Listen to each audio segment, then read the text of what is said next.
Tara McCauley sits beside her 19-year-old daughter, Kiara. Unbeknownst to her, both of their lives are about to change forever. How's my house a fucking crime scene? There's a deceased person in your garage. That's why it's a crime scene. There's a body in there? Yes. Stand up for me. Kiara is a deranged teenage killer. She just brutally killed her ex-girlfriend with a 3-foot-long sword. The body lies in her mother's home just feet away. But this discovery of a body would be just the start.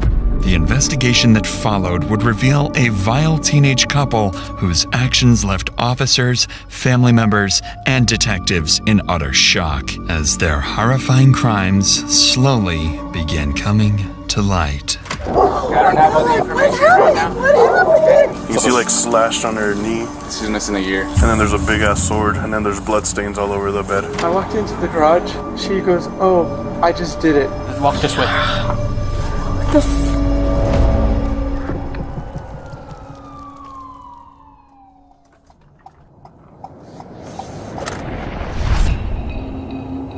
The day begins when 911 dispatch receives a call from a distressed mother. She claims that her son, 22-year-old Isaac, has just witnessed his girlfriend, Kiara, decapitate a woman inside her own home.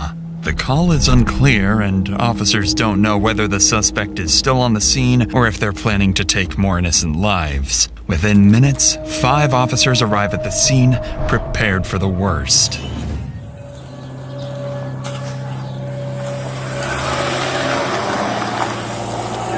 Someone on the backside from the alley. Somewhere down here, 5941.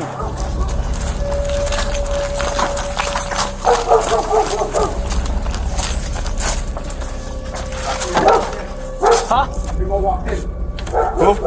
Kick it in. Let's put on the door. Kick the door. I got you covered. Police department, let me see your hands. Back up! Back up. What's going on? Who called? So someone was getting killed in here. We're being told that the girlfriend's in the garage. That's where she Where's the garage? apparently killed the other 41. Officers get intel that the body is inside the home's garage, directly behind them. One team will clear the primary house, while the other prepares to make entry into the garage. Without any detailed information, the officers have to proceed with extreme caution. Police department. Think it goes around, maybe? I think it goes around.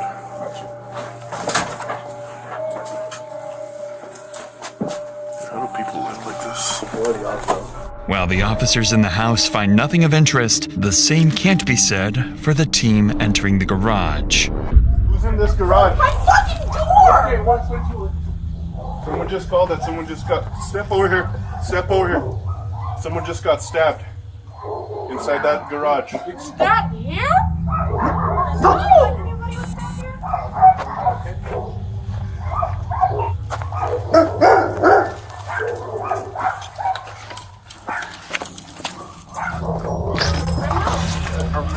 Yeah, we got one down, Santa Fe. What? Go back inside. Go back inside.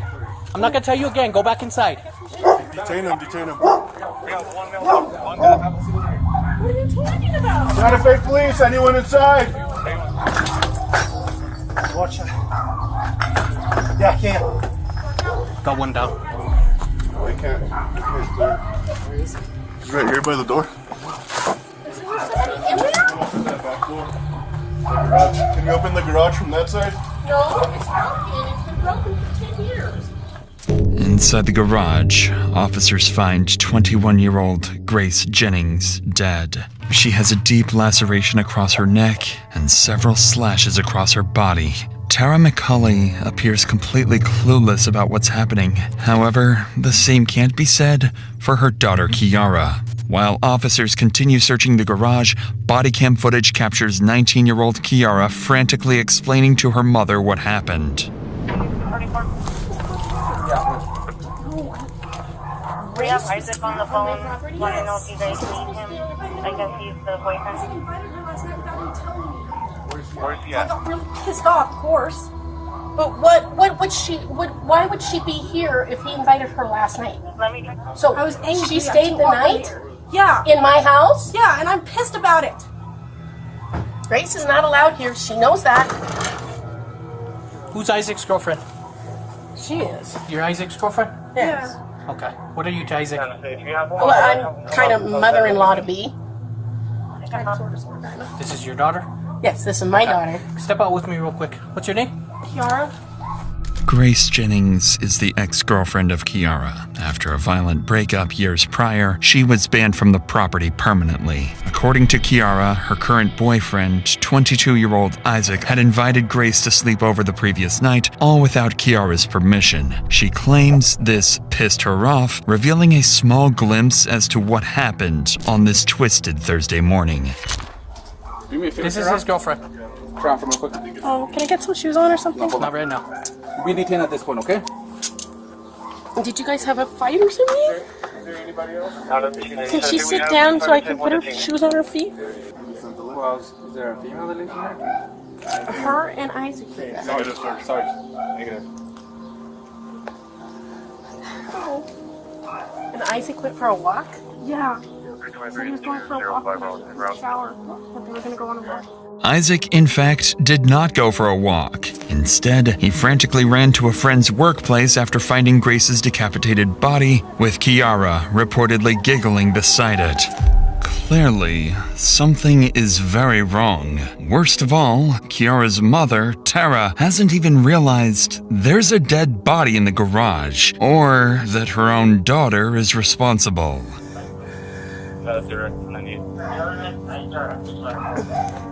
I have cats. I have to. They can't get out Unfortunately, of the ma'am, house. but this is an active investigation, okay? Can So I nobody's block going back the in the door house. somehow? No, this is a crime scene at this point. That was my house, a fucking crime scene. There's a deceased There's a person dead in your body in the garage. garage. That's why it's a crime There's a scene. body in there? Yes. Dead body in the Stand garage. up for me. Let's walk this way. What the fuck? Go ahead and come in with me now. As officers clear the home and detain Kiara, it seems the chaos has finally settled. Or so they think. Because just seconds later, Grace's mother arrives on the scene, completely unaware of what has just happened to her daughter. Hello, I'm Sergeant Rodriguez. So we still have an active investigation here.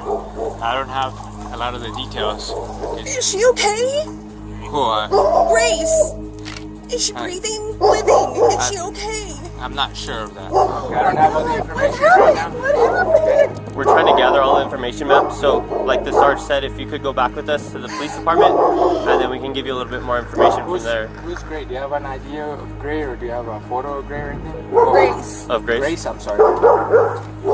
Officers continue to comfort Grace's mother. They refrain from revealing Grace was deceased, something they'd have to explain later on. Across town, another team of officers begins searching for Kiara's boyfriend, Isaac, the only witness to the murder and a key figure in solving the case. During the 911 call, Isaac's mother told dispatch where he was, a tech store close to Kiara's house. Using that information, officers quickly tracked him down. Alright, stay right here. Let me look around real quick. For now, officers assume Isaac is simply an innocent bystander to Kiara's brutality. However, this will soon change. Yeah, there he is. He's coming out. Is that Isaac? Did you call us, bro? Here, come over here. You're good. Come here. You don't have any knives, any weapons on you? No. Just put it down for now. Just put it down. You're not in trouble, bro. Gotta make sure you don't have any weapons, okay? Here, put your hands up right here. For now, bro, just because it looks like your girlfriend or whoever's in there is really injured. So for now, we're gonna put you under detention, okay, until we can figure this out. You're not under arrest. And who's in the garage? Who lives with you in the garage? Your girlfriend? Kiara McCulley. Okay. So can you tell me, how did this call transpire? How did you call us? I walked into the garage, and when I walked into the garage, she goes, "Oh, I just did it." And I'm like, And who was this? Kiara McCulley. She told you that? Very calmly and everything, blood on her hands, and Okay. officers have no reason to suspect Isaac of the murder. He remains cordial and provides them with a chilling account of Kiara's behavior after the murder. But his demeanor starts to take a drastic turn as he's placed in the back of a patrol vehicle. What was your name? Isaac Apodaca. Isaac Apodaca. Do you need to get checked out by meds, man? No? Okay. You want the air or anything? Are you hot, cold? Got this. We'll roll down the window and we'll give you a minute, alright? No. I was already planning on leaving today too. I have all my stuff packed up and I wanted to go to my mom and dad's because I'm not in a good mental space. To the untrained eye, Isaac's emotions might seem like shock from what he just witnessed. This is simply not the case, because Isaac was far more involved in the murder than he's letting on, and he knows it's only a matter of time before investigators start to catch on.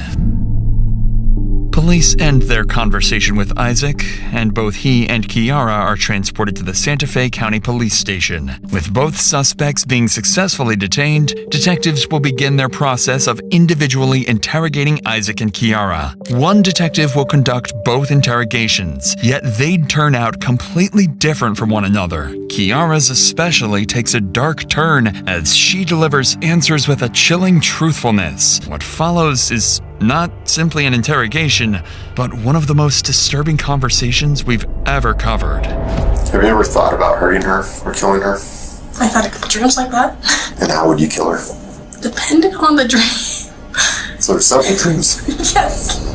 But before the interrogations begin, the detective in charge will go to the crime scene looking to gather information from the primary officers. The detective assigned to this case is Javier Vigil of the Santa Fe Police Department. Javier is an experienced detective who, as of 2025, has been promoted to SWAT commander for SFPD. His objective at the scene is clear: to gather as much information as possible, as quickly as possible. He's focused on identifying the primary suspects and determining any potential motives. Every detail will be critical in shaping the narrative he'll use during interrogation, and ultimately, in securing a confession. What he doesn't realize yet is that his investigation will prove far more revealing than anyone anticipated. You got here first? I got here first, but we all kind of walked in at the same time. I come here, and from here, they have a straight shot. So I see her, blonde girl, black t-shirt, run inside. So I call contact, I approach the door, open it, no one's answering, so we break the door down, and she's like, oh shit. The suspect's boyfriend is the one that called it. No, it's a 41 that called it in. A third party, 1041 called in. The guy's mom. And mom's like, I have no idea what happened. This one's acting a little like weird, not saying anything. So we finally detain her, cool. They go inside the garage and find the body. You see like slashed on her knee. She's missing a ear. Okay. And then there's a big ass sword right as you walk into the right on the dresser, and then there's blood stains all over the bed. Okay. Did we knock at the next door neighbors, see if anyone heard anything? Let's cross that off the list, so that's done. See if we get anyone that heard anything, and then we can take everyone back. We'll knock out our interviews, get our paper, come do our search, and then we can let go of the scene. Detective Vigil and his team go on to get further information from neighbors. This, alongside the primary officer's account, gives him a solid report to go off of. Kiara, Isaac, and the victim, Grace, had all individually dated each other at different periods. Grace and Kiara had a toxic relationship and quickly turned into enemies after their breakup. Isaac had also previously dated Grace but had a dramatic breakup after just days of being together. Isaac was 20 and Grace was just 16 during their relationship. During Isaac's ride to the station, he explained to officers that he had invited Grace to Kiara's house because she had no place to stay for the night. Lastly, Vigil was informed that just a day earlier, Isaac had been charged with domestic battery against Kiara. The specifics were unclear, but these suspicious details would leave Vigil on high alert going into his interrogations.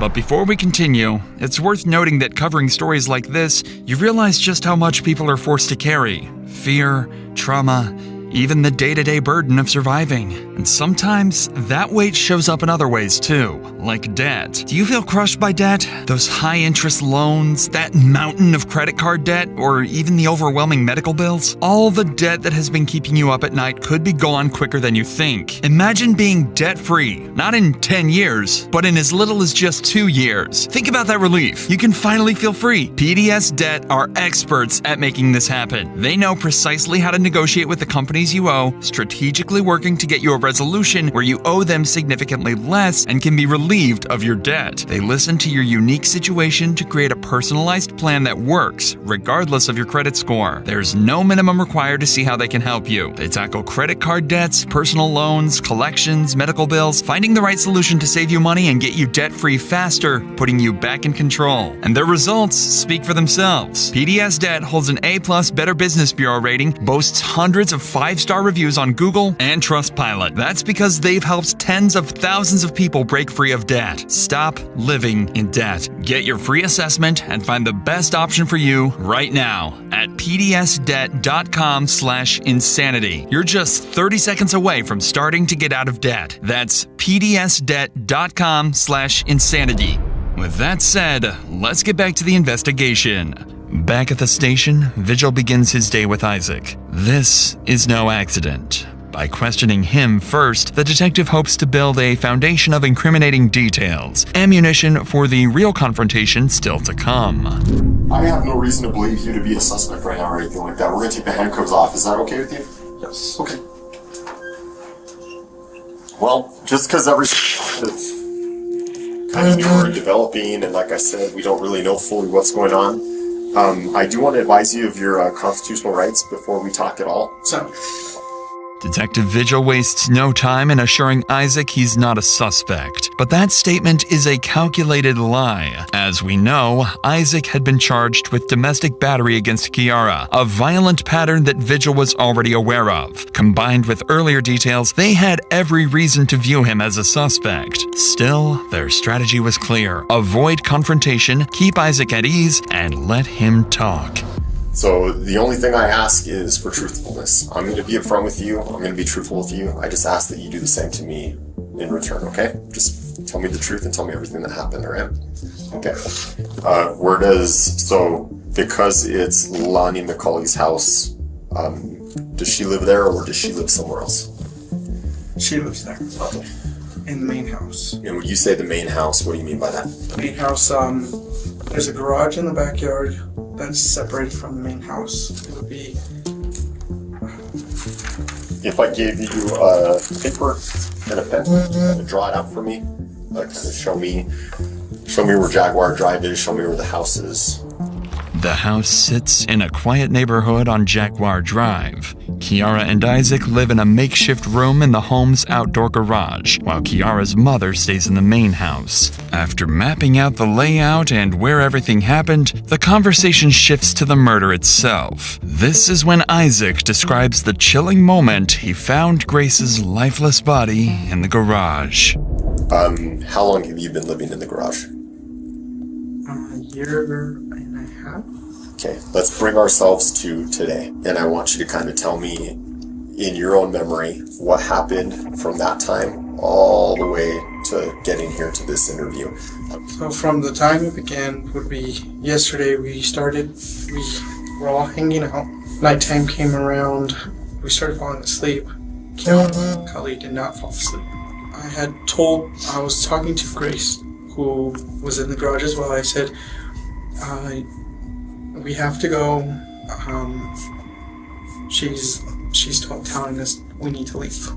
And I left the main house to go use the restroom for the last time. And then I walked her back into the garage. She walks up to me and goes, I did it. With a smile on her face, and I looked at the ground and I was like, so I called my mom immediately to let her know that something happened. My mom proceeded to call 911. Really scared because I've witnessed... Sorry. It's okay. I've witnessed my friend getting shot. So, separately from this?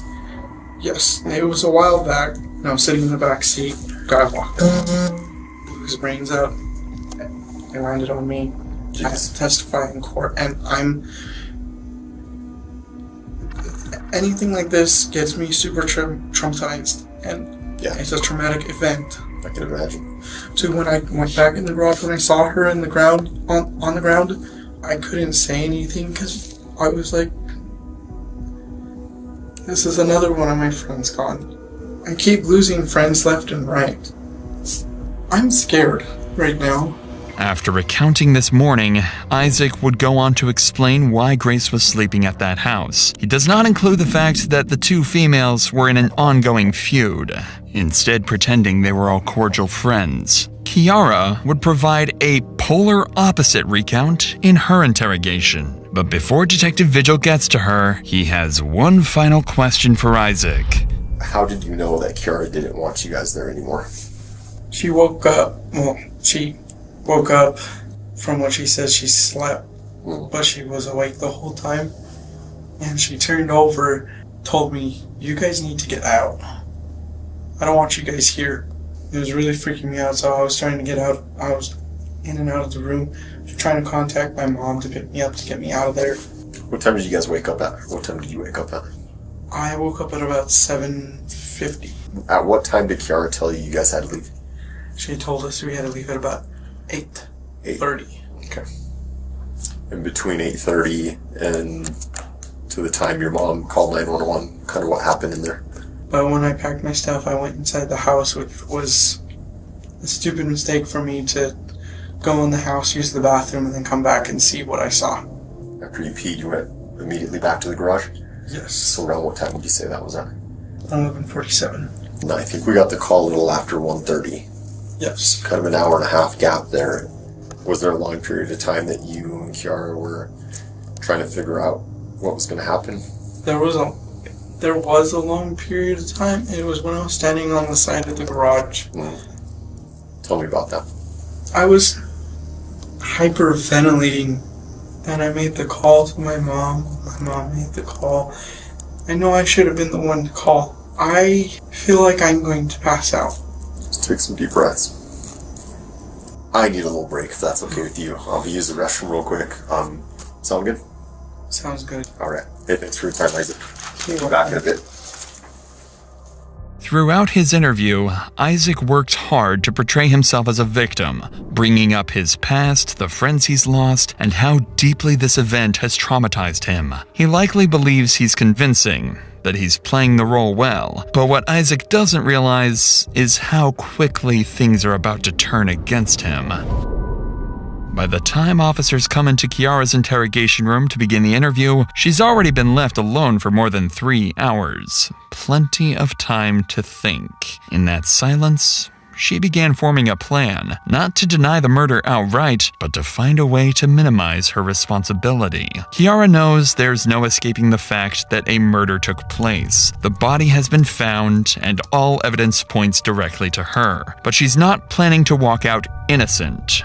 She's planning to walk out with a story.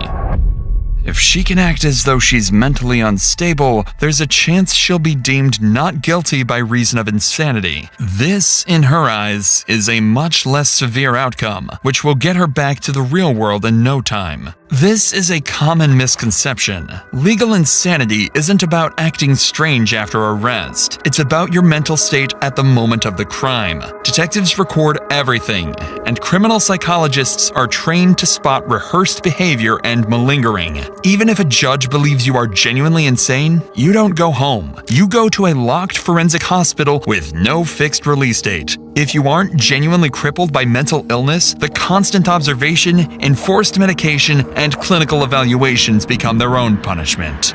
Kiara doesn't realize this, so she'll begin the interrogation with confidence that she can outsmart the system. Well, any idea why you're here today? I believe it's because somebody was found dead in my room. Where's your room at? In the garage. The garage? Yes. I was trying to make sure this wasn't a freaking dream again. It feels so weird. You believe someone was found dead in your room. Do you have any idea who that might be? Well, so I'm really tired, but last night Isaac invited my ex-girlfriend, Grace Jennings, who now is going by Yamko. I don't know anymore. I always knew her as Grace, or Rose. Kiara takes no time to begin her act, alluding that she's had dreams of murder in the past. Unfortunately for her, Detective Vigil won't pick up on this, so she'll soon make another try. I was trying to sleep, but if you were blocking memories for me again, God damn it. Sorry. Who are you talking to? My best guess is that I have DID, but I'm not 100% certain. What's DID? Dissociative identity disorder. I haven't had it actually diagnosed, but that's my best guess for my research. DID is a rare but serious mental illness affecting roughly 200,000 US citizens. Kiara is not a part of that 200,000, as her DID is completely self-diagnosed. Records show she had never visited a medical facility to treat this supposed illness, nor does her family recall her ever discussing it. She'll go on to explain her symptoms, which only further prove her theatrics to the detective. There are different personalities that come out. Do you have names for them? Some of them, yeah. What are their names? There's Abby, and then there's, we call her Jinx because she hates people saying her real name. Jinx. If you say her real name, she's mad. Then there's one personality that I haven't seen in a long time. Like, I haven't communicated with her.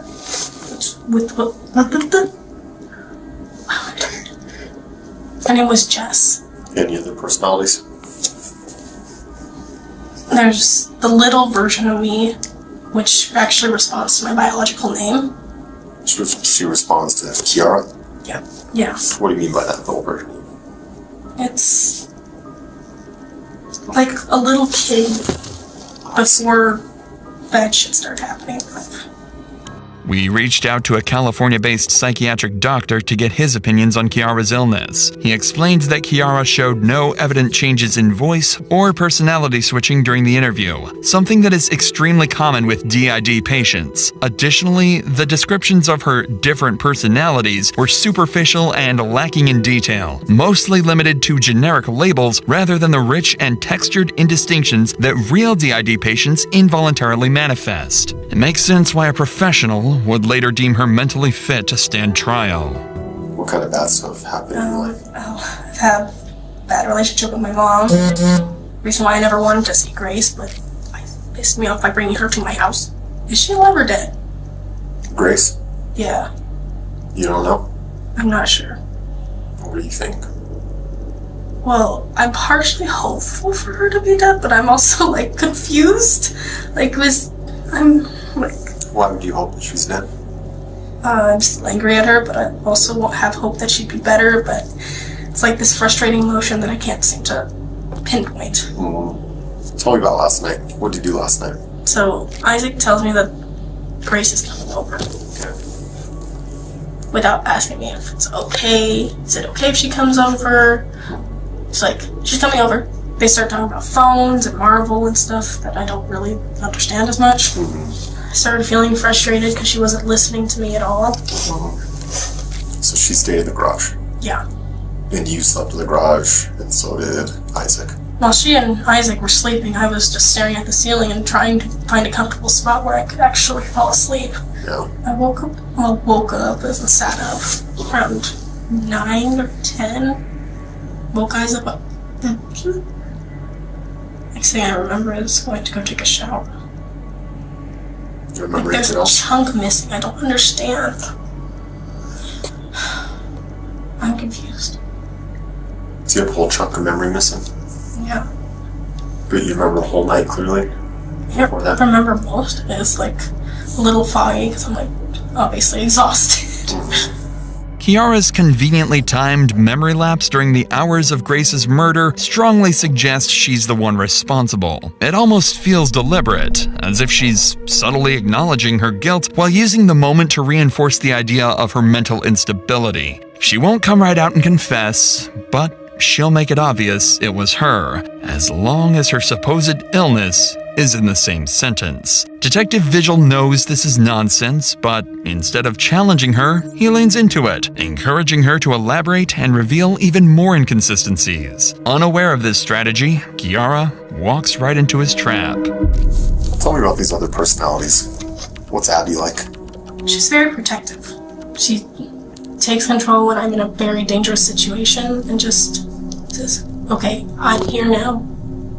I am going to face this for you. Jinx is a troublemaker. Doesn't like people. So how does it work? So imagine you're in a house and there's this big TV with the PS4 or Xbox or whatever. So whoever's playing the game is in charge, and sometimes you can peek over and kind of see what's going on. Sometimes this personality decides, oh, I'm gonna go to this room that can't see the TV. Sometimes it feels like it's getting shut.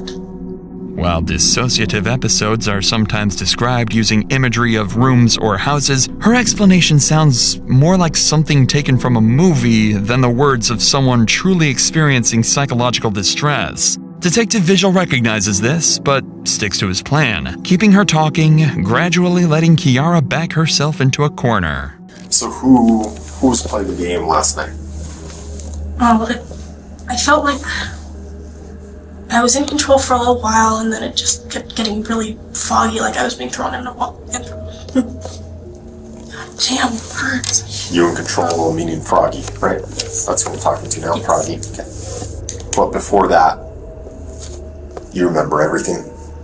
More or less. I'm just like, I felt a lot of anger. More so than Jinx has ever had, or Abby's ever had. And I don't remember Jess being like that. But she was also the one who was out more when she was with Grace. Kiara says her personality, Jess, had been out while with Grace. However, just minutes ago, she stated she hadn't seen Jess come out in years. Then there's one personality that I haven't seen in a long time. Her name was Jess. Unfortunately for Kiara, in the interrogation room, you can only lie for so long before things start to crumble. You said something interesting earlier. You said, you asked about Grace. You asked if she was okay, and you said that part of you would be okay if she was dead, right? Yeah. Have you ever thought about hurting her or killing her? I've had a couple dreams like that. You had a couple dreams like that? Yeah. How'd those dreams go? They were mostly right after we broke up, and then sometimes I would kill her, sometimes I would kill her, sometimes it was just me screaming at her. And how would you kill her? Depending on the dream. So there's several dreams? Yes. How many? I've had like a bunch of murder dreams, if you could call that. So there's an organization that Isaac is in charge of. I probably shouldn't be saying this to a cat. Well, it's called Ghost. They're like an underground version of cops in a way, but a little more intense and deadly.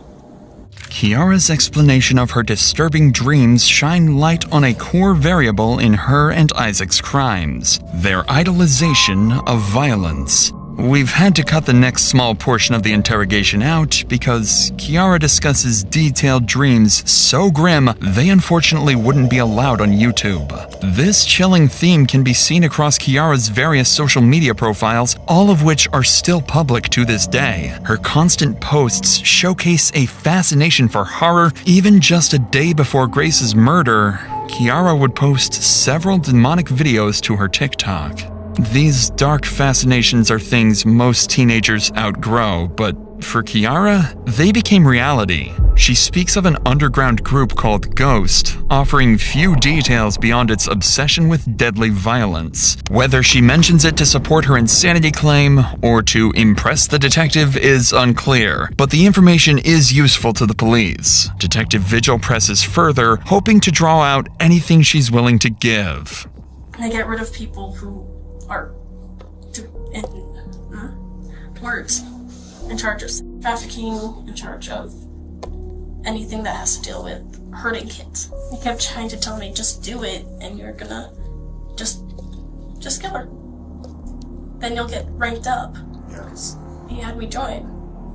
And I'm like, I don't know what the fuck's going on, and I kept hesitating. It's like, what's that thing there? It's honestly, I'm very confused because he hasn't told me jack shit. He just gave this to me. It's like, you're a part of it. Like, okay. Sounds like an initiation tattoo kind of. Yeah. Some ghosts, an underground society of people that are kind of their own version of cops and justice. They kind of kill bad people. And this is kind of me trying to piece together, kind of like what you're saying, like the messages I saw too. Was Isaac trying to push you to kill Grace? Yeah.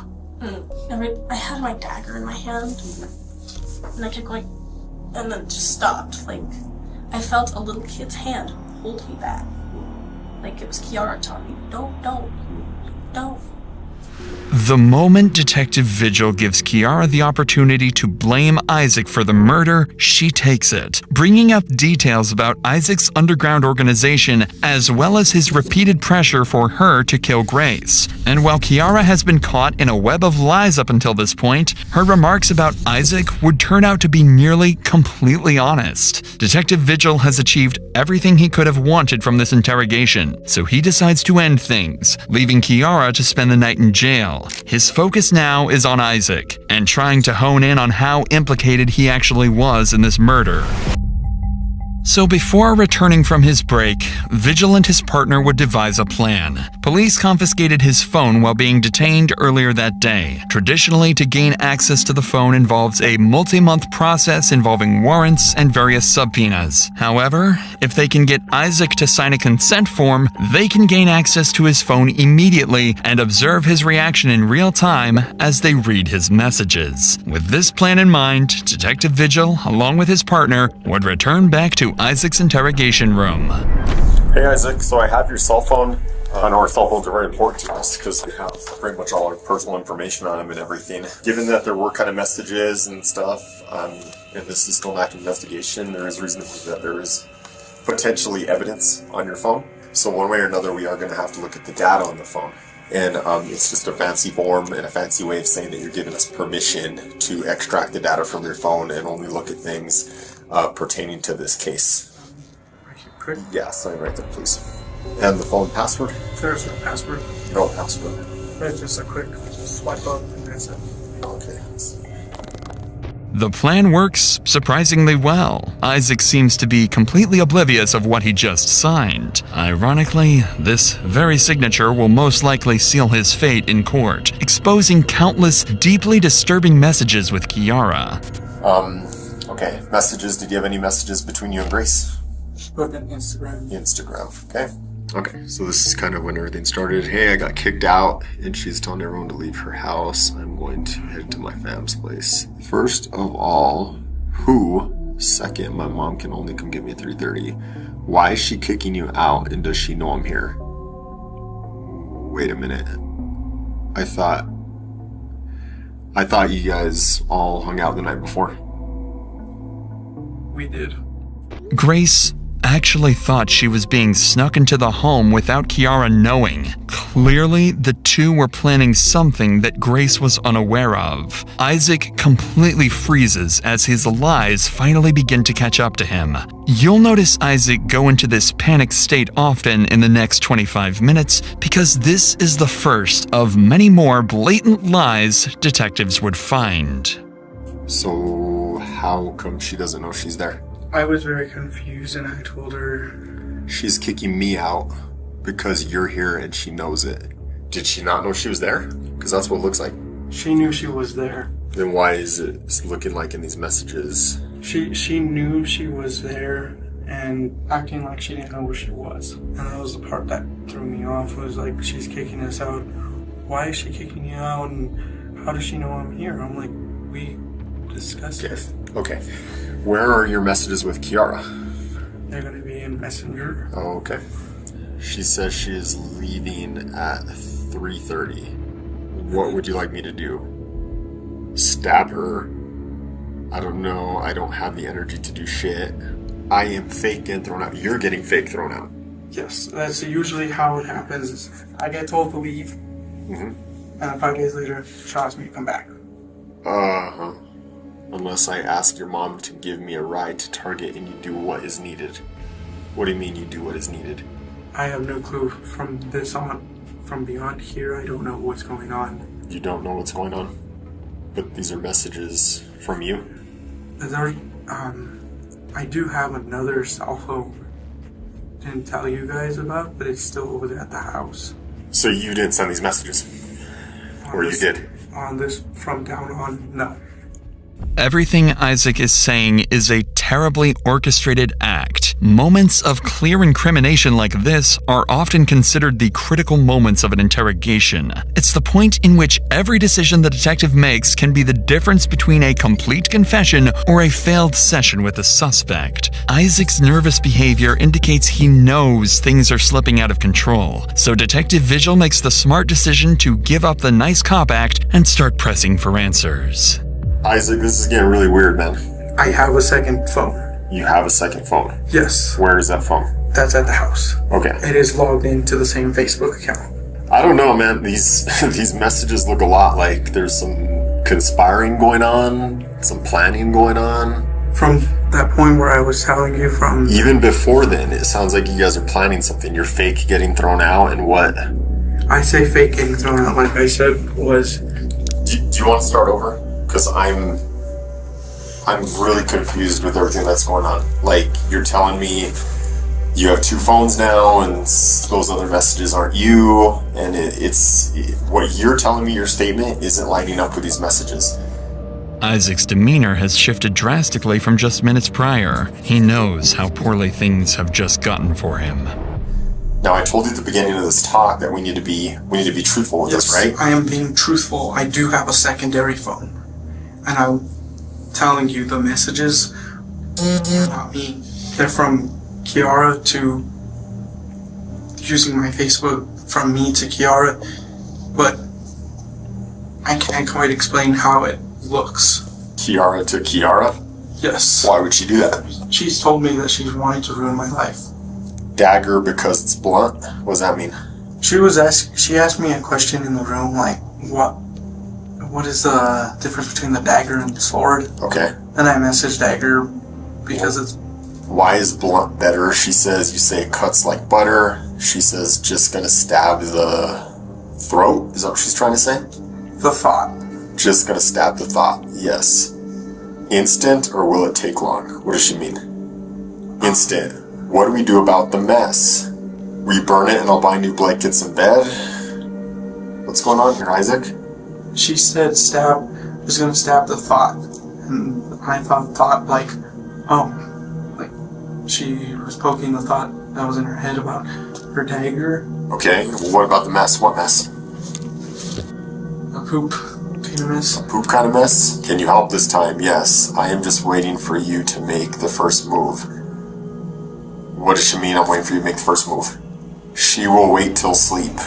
Shall we wait till sleep? So you guys slept in a bed full of poop? Yes. Remember when you told me don't be a pussy when I kissed you? Yeah, brat. We will have to take care of the mess. I thought she already pooped herself. What mess are you guys taking care of? I don't know. I can't tell if she's falling asleep. It feels like it. Her feet are on my side. I wish you'd make the first move for once. Remember, you'll move up the ranks, plus you get perks in the black market since this is your first. Your first what? Isaac, what the hell happened?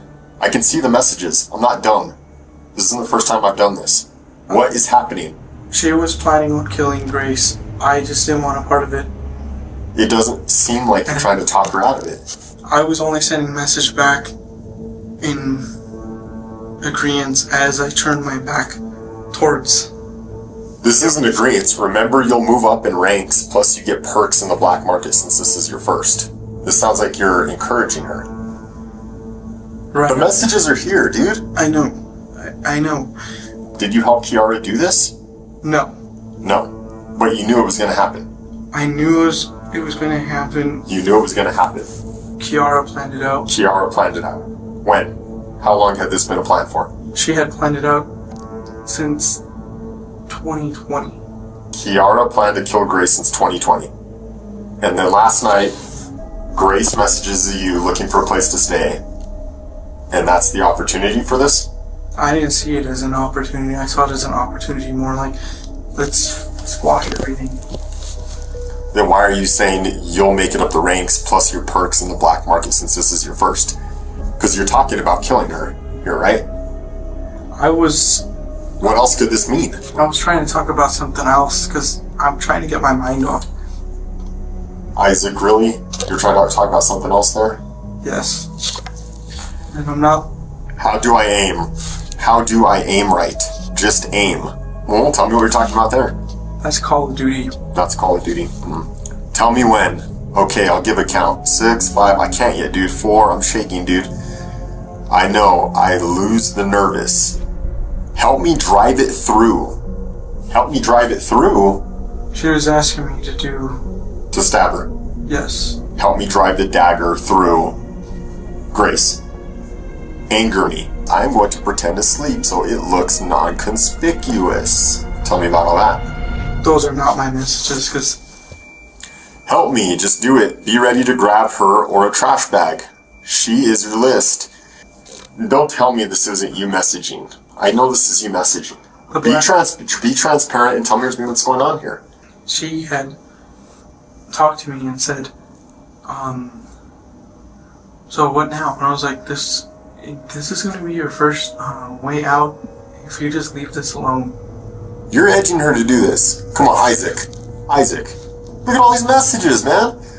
You're going to sit here and tell me, you're going to look me in the eye and you're going to tell me that you were trying to talk her out of this? I can see right here you're telling her to do it. I wish you would just stop with all the, what I feel like is you trying to figure out lies every message we go through. And things will be a lot better for you moving on if you just come out and you cooperate and you tell us everything that happened. Tell us the truth. Tell us everything. It'll be better for you. Would I be able to talk to you privately? Yes. You want her to leave? Yes. Alright, take it. Isaac would request to have a private conversation with Detective Vigil, which he would oblige to. Based on police reports, Isaac would go on to admit to sending all the text messages and confess he wanted Grace dead all along, although remaining stern that he was not directly involved in the actual killing. Later that week, detectives would go on to interview both Kiara's mother as well as Isaac's. This killing came as a complete shock to everyone, who were completely unaware of the dark path their children had been going down. It sheds light on the importance of closely monitoring your children, as you never know what's going on in their lives, at least not fully. Both Kiara and Isaac were charged with first-degree murder. At first, it seemed as though Kiara's plan had worked, as a judge found her incompetent to stand trial and sent her to the New Mexico Behavioral Health Institute. However, a month later, she was deemed competent by professionals and returned back to the Santa Fe County Jail. In February 2025, Kiara pleaded guilty to second-degree murder and agreed to testify against Isaac. Prosecutors say the crime's brutality could still bring up to 30 years. Isaac initially took a plea, then in November 2024 fired his lawyers, voided the deal, and pled not guilty. Now, with a new legal team that needs to get up to speed, the start date for Isaac's trial has been pushed back once more. If found guilty, he'll likely be facing similar penalties as Kiara. They'll likely be behind bars until 2055.